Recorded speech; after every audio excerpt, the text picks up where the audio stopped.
ఓం నమ శివాయ. రాయి లాంటి కష్టం గురించి తెలుసుకోబోతున్నాం. అంతకంటే ముందుగా అయితే మన ఛానల్ని ఎవరైనా మొదటిసారి చూస్తున్నట్లయితే ప్లీజ్ లైక్ చేయండి, షేర్ చేయండి, సబ్స్క్రైబ్ చేయండి. అలాగే పక్కనే ఉన్న బెల్ ఐకాన్ కూడా క్లిక్ చేసి ఆల్ అనే ఆప్షన్ ప్రెస్ చేసి ఉంచుకోండి. నేను వీడియోస్ అప్లోడ్ చేసిన వెంటనే మీకు నోటిఫికేషన్ ద్వారా వస్తాయి. ఇక వీడియోలోకి వెళ్దామా? మరి రాయి లాంటి కష్టం దీని గురించి తెలుసుకుందాము. మనం ఇంటికి రాగానే శుభ్రంగా కాళ్ళు చేతులు కడుక్కొని భోజనానికి కూర్చుంటాం.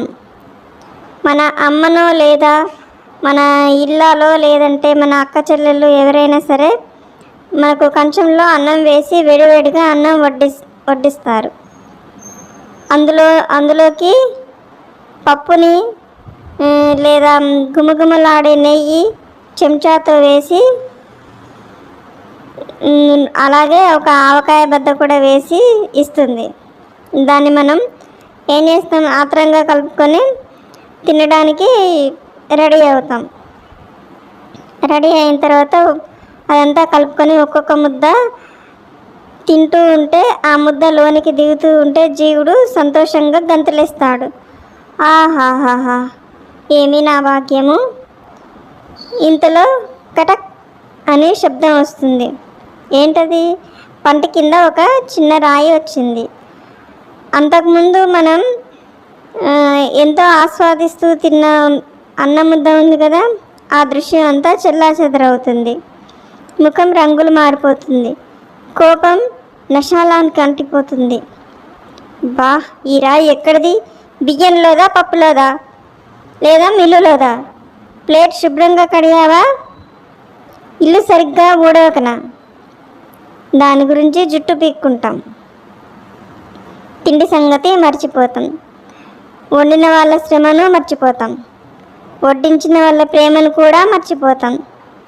ఆ ముద్ద మన నోటికి అందే వరకు జరిగిన గొప్ప విషయాలేవి మనం గుర్తుంచుకోం. ఆ ఒక్క రాయి మీదే మన దృష్టంతా పోతుంది. చిన్న కారణానికి మంచి సంబంధాలు పాడు చేసుకుంటాం. జీవితం కూడా అన్నం ముద్ద లాంటిదే. భగవంతుడు మనకు ఈ జీవితం అనే అన్నపు ముద్దను ప్రసాదించాడు.